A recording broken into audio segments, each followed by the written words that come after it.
Press the bell icon on YouTube app and never miss an update from Tajalli Productions. آج ہم مالک بن دینار رحمتullah علیہ کی کہانی سنیں گے جو ایک گناہگار سے اللہ کے نیک بندے بنے۔ ان کی زندگی کا یہ واقعہ ہمیں نہ صرف توبہ کی اہمیت سکھاتا ہے بلکہ اللہ کی رحمت کی وسعت اور قرآن کی طاقت کو بھی اجاگر کرتا ہے۔ مالک بن دینار رحمتullah علیہ اپنی جوانی میں گناہوں میں مگن تھے۔ وہ شراب نوشی کرتے اور دنیاوی لذتوں کے پیچھے بھاگتے،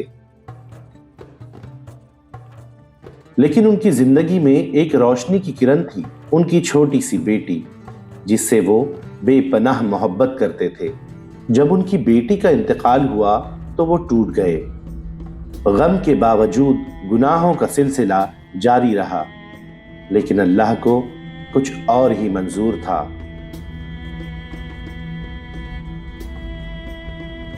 ایک رات مالک بن دینار رحمتullah علیہ نے ایک خواب دیکھا۔ قیامت کا دن تھا اور وہ ایک بہت بڑے سانپ سے بھاگ رہے تھے۔ وہ خوف سے کانپ رہے تھے اور مدد کے لیے ایک بوڑھے شخص کے پاس پہنچے، لیکن وہ بوڑھا کمزور تھا اور کچھ مدد نہ کر سکا۔ مایوسی کے عالم میں وہ ایک پہاڑ کی طرف بھاگے۔ وہاں انہوں نے کئی بچوں کو دیکھا اور اچانک ان کی اپنی مرحومہ بیٹی ان کے سامنے آئی۔ ان کی بیٹی نے محبت بھری مسکراہٹ کے ساتھ سانپ کو بھگا دیا اور اپنے والد کو تسلی دی۔ پھر بیٹی نے قرآن کی ایک آیت تلاوت کی۔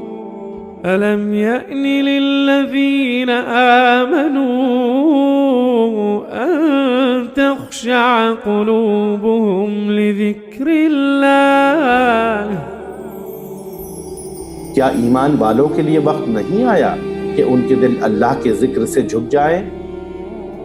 یہ الفاظ مالک بن دینار کے دل میں اتر گئے۔ وہ خواب سے جاگے، ان کی آنکھیں آنسوؤں سے بھری تھیں۔ وہ توبہ کے لیے اللہ کے حضور جھک گئے۔ انہوں نے شراب کو چھوڑ دیا، گناہوں سے توبہ کی اور اپنی زندگی اللہ کے دین کے لیے وقف کر دی۔ ان کی بیٹی کے الفاظ نے انہیں جھنجھوڑا اور اللہ کی طرف رجوع کرنے پر مجبور کیا۔ قرآن ہماری زندگی کا بہترین ساتھی ہے۔ جب ہم پریشان ہوں تو رہنمائی کرتا ہے، جب ہم غمگین ہوں تو یہ سکون دیتا ہے۔ اللہ نے خود فرمایا ہے کہ یہ کتاب شفا اور رحمت ہے۔ ہم قرآن میں وہ کچھ نازل کرتے ہیں جو مومنوں کے لیے شفا اور رحمت ہے۔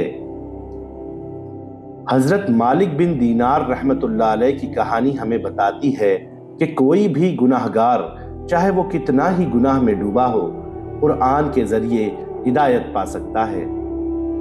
قرآن ہمیں ذہنی سکون، امید اور اللہ کے قریب ہونے کا راستہ دکھاتا ہے۔ آج کے دور میں جہاں لوگ ذہنی دباؤ اور بے چینی کا شکار ہیں، قرآن ان سب مسائل کا حل ہے۔ ہمیں اس سے جڑنے اور اپنی زندگی میں اس کی رہنمائی اپنانے کی ضرورت ہے۔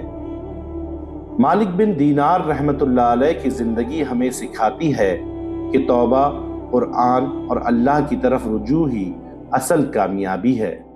آئیں ہم بھی قرآن کو اپنی زندگی کا ساتھی بنائیں اور اللہ کے قریب ہوں۔